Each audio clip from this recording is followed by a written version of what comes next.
بسم الله الرحمن الرحيم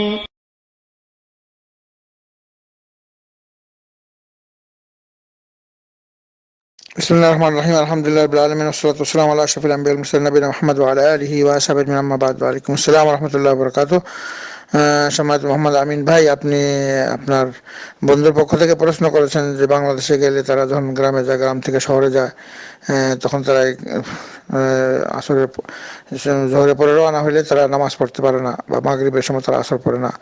এটা যে কোনো পৃথিবীতে যে কোনো জায়গায় মানুষ যাক, যে কোনো জায়গায়, সেটা গ্রাম হোক, শহর হোক, বন্দর হোক, আকাশ হোক, পাতাল হোক, নামাজটা আল্লাহ রাব্বুল আলামিন নির্ধারিত সময়ে ফরজ করেছে।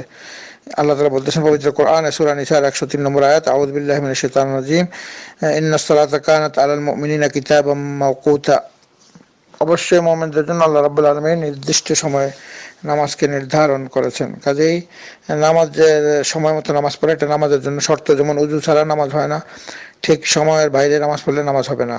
কিন্তু এখানে আল্লাহ রাব্বুল আলামিন সুযোগ দিয়েছেন, দিনের মধ্যে যে নামাজ রয়েছে সেটা হচ্ছে আসর এবং জোহর। জোহর নামাজের সময় শেষ হইলেই সঙ্গে সঙ্গে আসর শুরু হয়ে যায়।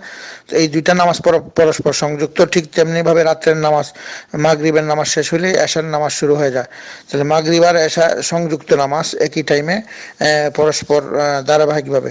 তো এই জন্য এখানে এক্ষেত্রে মুমিনদের জন্য, মুসলমানদের আল্লাহ রাব্বুল আলামিন একটা সুযোগ দিয়েছেন। সেটা হচ্ছে যে যদি সে অসুস্থ হয় বা সফর করে, নামাজটা সে সময় মতো পাবে না, অসুবিধা হবে, তখন এখানে বলে দেওয়া হয়েছে যে জামা করে পড়তে পারে। সে নামাজ, আসর নামাজ, জোহর নামাজ, আসর নামাজ একসঙ্গে পড়ে নিতে পারে। অর্থাৎ সে যদি জোহর পরে রওনা হবে, আবার চিন্তা করে যে প্রথমে যে সে পৌঁছতে পারবে না জাগামিতে, তো সে তখন জোহরের নামাজ পড়ার সঙ্গে সঙ্গে আসর নামাজ সাথে সাথে পড়ে নেবে।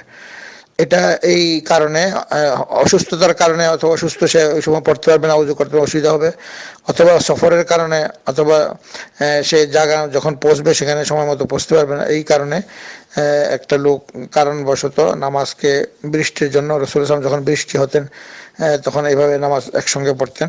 তো এই জিনিসটা যেহেতু আসর জোহর শেষ হলেই সঙ্গে সঙ্গে আসর হয়ে যায়, তো ঠিক তেমনিভাবে রাসূল সাল্লাল্লাহু আলাইহি ওয়াসাল্লাম যখন নাকি আরাফাতে ছিলেন, হজে গেলেন, তখন আরাফাত প্রান্তরে রাসূলুল্লাহ সাল্লাল্লাহু আলাইহি ওয়াসাল্লাম জামায়ে তাকদিম করে পড়েছিলেন জোহরের নামাজ 2 রাকাত। ওখানে সফর হওয়ার কারণে মুসাফির অবস্থায় 2 রাকাত জোহরের নামাজ, তারপরে সঙ্গে সঙ্গে এক আজানে 2 একামতে জোহর আসর একসঙ্গে উনি পড়েন। ঠিক তেমনিভাবে যখন মুজদালিফা আসেন, সেখানে এসে রাসূলুল্লাহ সাল্লাল্লাহু আলাইহি ওয়াসাল্লাম মাগরিব আর এশা একসঙ্গে পড়েন।